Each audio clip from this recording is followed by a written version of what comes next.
Assalamualaikum warahmatullahi wabarakatuh. Percaya riba bisa tidak ada. Bagian 4. Hai, perkenalkan saya penyintas riba. Bagaimana kita mengenal riba? Semuanya jelas dalam Al-Quran. 7 ayat Al-Quran yang menerangkan riba. Bagian 4 Al-Baqarah ayat 279. A'udzubillahi minasyaitonirrajim. Bismillahirrahmanirrahim. Fa illam taf'alu fa'zanu bi harbin minallahi wa rasulih. Wa in tubtum falakum ru'usu amwalikum la tazlimuna wa la tuzlamun. Yang artinya, maka jika kamu tidak meninggalkan sisa riba, maka ketahuilah bahwa Allah dan Rasul-Nya akan memerangimu. Dan jika kamu bertaubat dari pengambilan riba, maka bagimu pokok hartamu. Kamu tidak menganiaya dan tidak pula dianiaya. Al-Baqarah ayat 279 menerangkan, pertama, Allah dan Rasul akan memerangi orang yang berbuat riba. Bagian kedua, jika bertobat tidak menganiaya dan dianiaya. Al-Baqarah 279. Makna yang pertama dapat kita ambil bahwa teguran keras kepada orang yang tidak ingin meninggalkan riba. Karena Allah katakan langsung, Allah dan Rasul akan memerangi orang yang tidak akan meninggalkan riba. Kedua, kalau kita telah bertobat, maka kita tidak menganiaya dan dianiaya.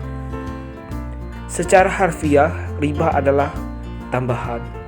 Namun secara makna, para ulama mengatakan riba adalah aniaya yang sesuai dengan Al-Quran, Al-Baqarah ayat 279. Disinilah kita pahami bahwa riba itu adalah perbuatan yang tercela karena di dalamnya ada hal yang aniaya atau zalim.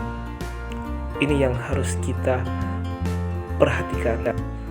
Dari kata aniaya ini, maka kita harus tuntaskan aniaya atau zalimnya dalam praktek pinjam meminjam di bank. Pada video sebelumnya, pada video kedua dan video bagian ketiga, kita menjelaskan tentang bunga majemuk yang ada di bank yang berbentuk piramida terbalik.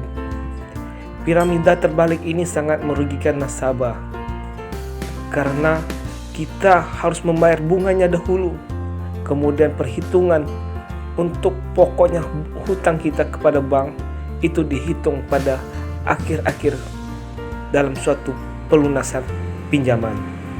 Inilah praktik-praktik yang akan kita bahas dan kita gali macam-macam apa yang bentuk aniayanya dalam pinjam meminjam ini, sehingga itu dikatakan riba. Secara makna itu adalah aniaya. Maka kita akan membahas yang pertama, mungkin kita bahas dahulu adalah adanya blind price. Apa sih maksudnya dengan blind price? Blind price itu biasanya kita temukan dalam keseharian kita ketika kita ke mall gitu. Ke mall kita mau belanja baju gitu kan. Kita lihat harganya itu 2 juta sebenarnya. Tapi pihak mall menuliskannya harganya 1.999.999. Itu adalah blind price, agar psikis orang tidak melihat harga itu 2 juta, tapi harganya itu 1 juta. Seperti itu juga sebenarnya praktek yang ada di perbankan. Biasanya di perbankan membuat sebuah brosur tentang pembiayaan. Brosur itu dibuat gini, bunganya 0,7 bla bla persen gitu. Sebenarnya bunga itu bukan 0,07%. Bunga itu memang dibuat agar orang mengiranya bunganya nggak nyampe 1% ya. sehingga orang lebih tertarik meminjam bank gitu. Dikiranya bunganya sangat murah gitu kan, padahal hitungan itu sebenarnya hitungan per bulan. Jika dikalikan dengan 12 bulan, itu udah mendekati 9% sampai 10%. Nah, di sini juga orang yang tidak tahu, ketika kita pinjamannya jangka waktunya puluhan tahun, 15 tahun, sehingga bunganya itu sangat besar sekali. Besarnya sampai bisa mencapai berlipat ganda gitu kan. Minimal 80%, 70% gitu. Inilah yang sebenarnya disebut dengan riba. Riba juga tentang berlipat ganda itu adalah riba. Nah, zalim pun tentang berlipat ganda itu ada zalim juga, yang dijelaskan di Al-Quran. Berlipat ganda itu adalah riba. Kemudian tentang brempress inilah yang sehingga mengakibatkan cacatnya akad zalim, karena orang tidak tahu sebenarnya bahwa dia membayar bunga yang sangat besar gitu. Dia tadinya awalnya berpikir, wah bunganya murah sekali, sehingga akhirnya menciderai akad terhadap pinjam meminjam itu. Selain brempress, ada juga tentang zalimnya di praktek perbankan itu adalah karena adanya nilai taksasi dan nilai eksekusi, yaitu nilai likuiditas. Kenapa sih ini menyebabkan kezaliman? Karena kita datang ke bank, ketika kita menjadikan agunan kita sebagai jaminan terhadap pinjaman pada perbankan, nilai agunan kita ini dinilai dengan harga pasar. Misalnya seperti ini, kita pinjam uang 270 juta. Minimalah agunan kita itu 110%-nya dari nilai pinjaman kita. Kemungkinan nilai ditaksasi atau nilai pasarnya itu harus 300 juta. Namun seperti ini kasusnya. Kita minjam uang 270 juta, nilai agunan kita dengan nilai harga pasar menjadi 300 juta atau 110%-nya dari pinjaman kita. Kita meminjam uang misalkan 15 tahun. 15 tahun pinjaman, di tengah jalan udah mendekati 10 tahun, karena keadaan memaksa kita tidak mampu membayar terhadap cicilan bulanannya kita. Di perbankan, ketika kita tidak bisa mencicili dalam waktu yang ditentukan, maka kita akan menjadi kredit macet. Kita sebagai nasabah yang macet. Ketika kita menjadi macet, maka kemungkinan agunan kita tadi akan dieksekusi. Ketika dieksekusi, pihak perbankan biasanya belum langsung mengeksekusi. Sangat sulit untuk mengeksekusi suatu nilai agunan. Dia harus melakukan proses lelang.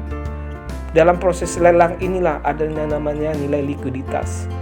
Nilai likuiditas ini biasanya sangat rendah sekali, 60% atau di bawahnya 50%. Yang inilah yang mengakibatkan ada kecenderungan untuk berbuat zalim. Zalimnya seperti ini. Orang akan dipaksakan untuk macet dalam secara administrasi, dalam secara apapun itu, maka akan dibuat macet. Karena gini, nilainya ratusan juta, 300 juta.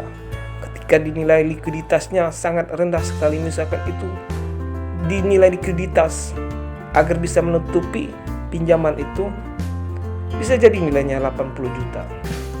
Orang akan mendapatkan margin dari keuntungan lelang terhadap agunan yang di likuiditas tadi. Sehingga orang yang biasanya kecenderungan itu orang yang ada di dalam perbankan, mereka yang akan mengeksekusi untuk menjadikan agunan itu bisa di likuiditas. Adapun kaitan dengan nilai likuiditas atau eksekusi terhadap agunan, itu adanya moral hazard dalam NPL atau subrogasi. Ini adalah sistem yang ada di perbankan, istilah-istilah yang ada di bank dan lembaga keuangan, yaitu lembaga penjaminan, dan pihak asuransi. Apa itu subrogasi? Subrogasi itu diatur oleh pasal 1400 KUH Perdata. Kurang lebih bunyinya seperti ini. Kreditur baru menggantikan kreditur lama atas kerugian terhadap tertanggung. Semua hak-hak harus dialihkan kepada kreditur baru akibat kerugian tersebut. Dalam prakteknya, hal ini tidak bisa dilakukan eksekusi langsung oleh pihak ketiga, yaitu pihak lembaga penjaminan atau pihak asuransi. Karena dari awal perjanjian-perjanjian atas pinjam-meminjam ini dilakukan oleh perbankan dan nasabah yang langsung di depan kenotariatan, notaris gitu. Sehingga dasar hukumnya, kekuatan hukumnya lebih kuat perbankan. Di dalam eksekusi, pihak perbankan dia mempunyai nilai gini, ada nilai likuiditas tadi. Nilai likuiditas itu sebenarnya nilai yang bisa disetting, bisa di bawah, bisa di atas. Inilah yang menyebabkan kerugian-kerugian itu, baik pihak ketiga ataupun nasabah. Di sini celah yang dimainkan oleh perbankan agar dia bisa menuntut NPL.